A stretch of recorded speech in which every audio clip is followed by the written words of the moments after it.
berteduh di hati Tuhan. Tabahkanlah hatimu.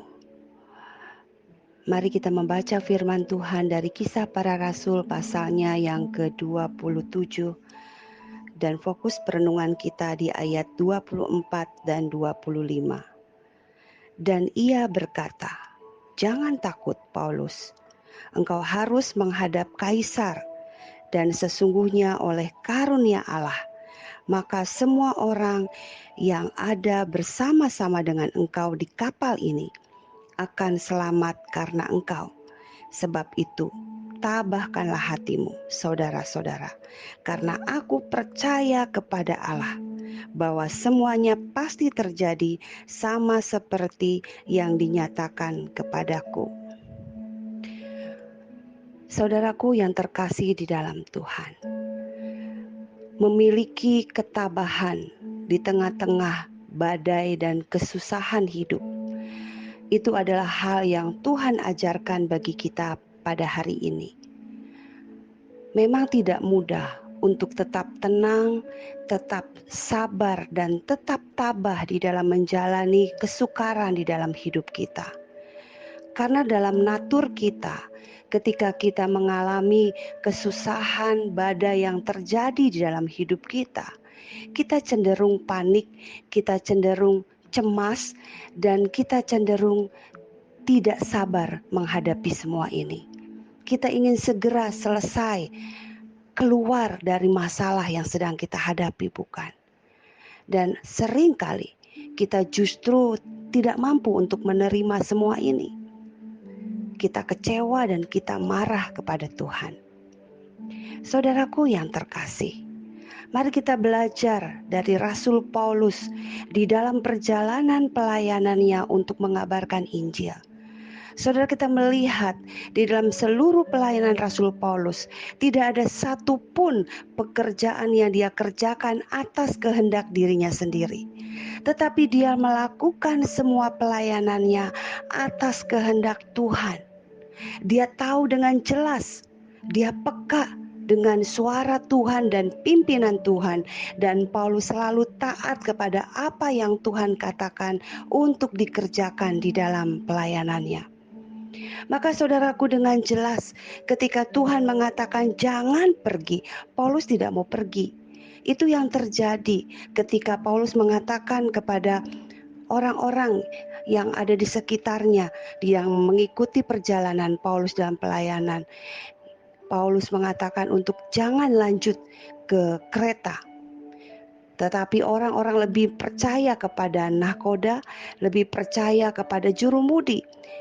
Sehingga akhirnya mereka tetap memutuskan untuk melanjutkan perjalanan. Saudaraku yang terkasih, dan benar saja, ketika mereka mulai masuk ke Pulau Kreta untuk melanjutkan perjalanan, di sana mereka mengalami badai angin timur yang begitu besar dan begitu kuat, mengalami kesulitan yang lebih daripada sebelumnya.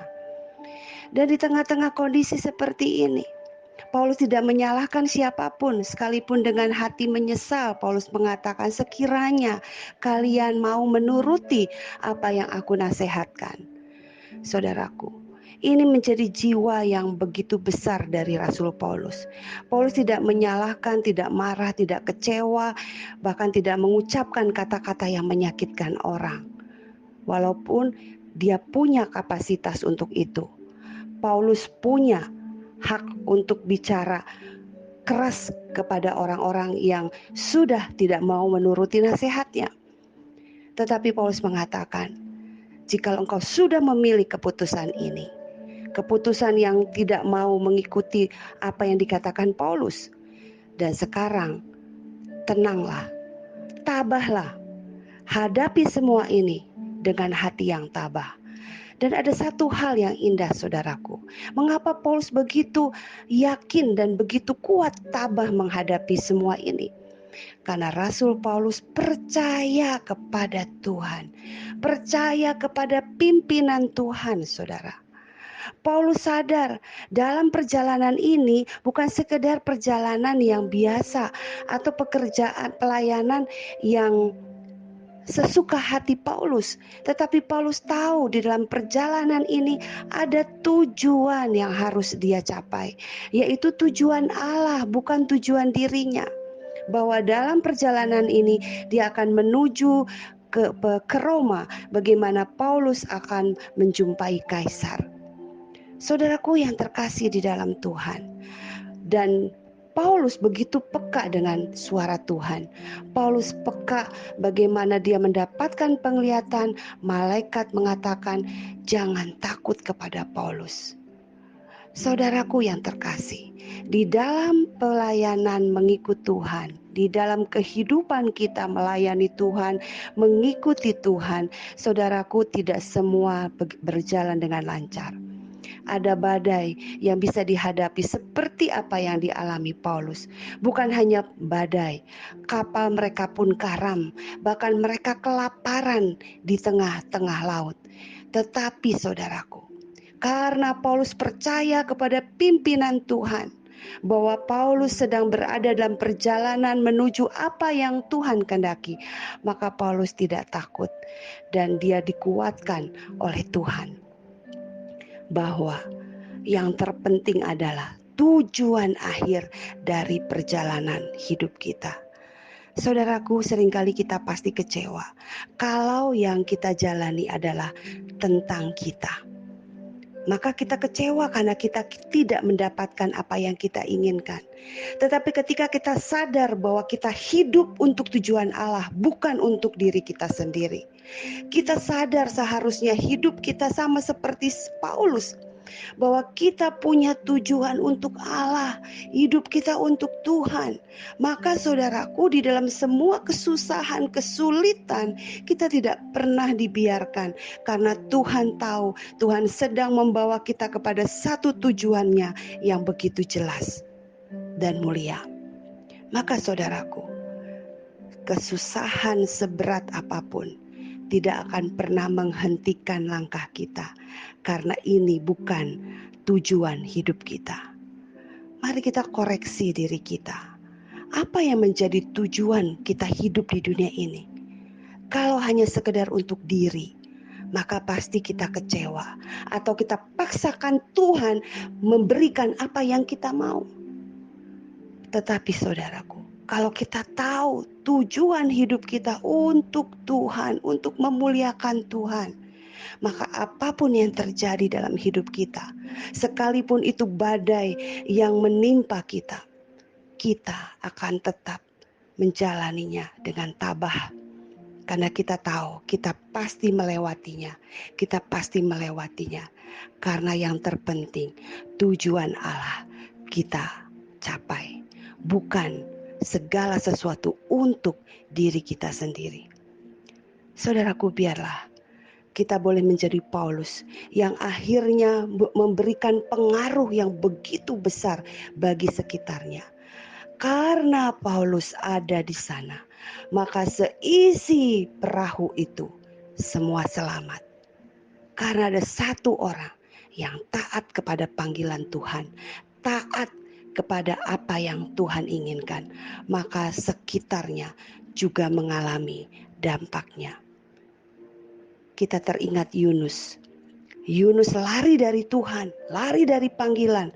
Apa yang terjadi setelah itu? Setelah itu, ketika dia menaiki kapal untuk pergi ke Tarsis, dan ternyata dalam perjalanan kapal itu mengalami kegoncangan, mengalami badai di tengah laut. Dan setelah Yunus dikeluarkan dari kapal itu, redalah badai itu. Tetapi Paulus di tengah badai yang begitu besar, Tuhan berkata, seisi kapal ini akan selamat karena engkau. Dan itu bukan karena Paulus hebat, tetapi Alkitab mengatakan oleh karunia Allah, maka semua orang yang ada bersama-sama dengan engkau di kapal ini akan selamat karena engkau.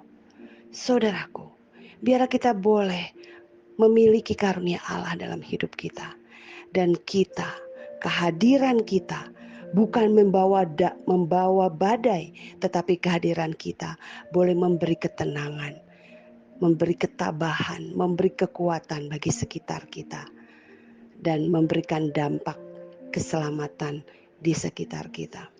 Bahkan ketika kelaparan terjadi, Paulus tidak mendahulukan kepentingannya.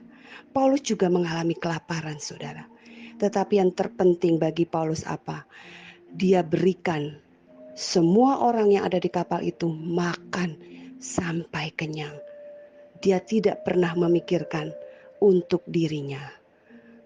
Alkitab tidak mencatat setelah itu Paulus makan atau tidak. Tetapi yang dicatat adalah Paulus meminta semua orang untuk makan ketika Tuhan menyediakannya. Saudaraku yang terkasih, inilah gambaran seorang pelayan Tuhan yang hidupnya tidak untuk tujuan dirinya, tetapi untuk Tuhan. Tuhan Yesus memberkati kita. Amin.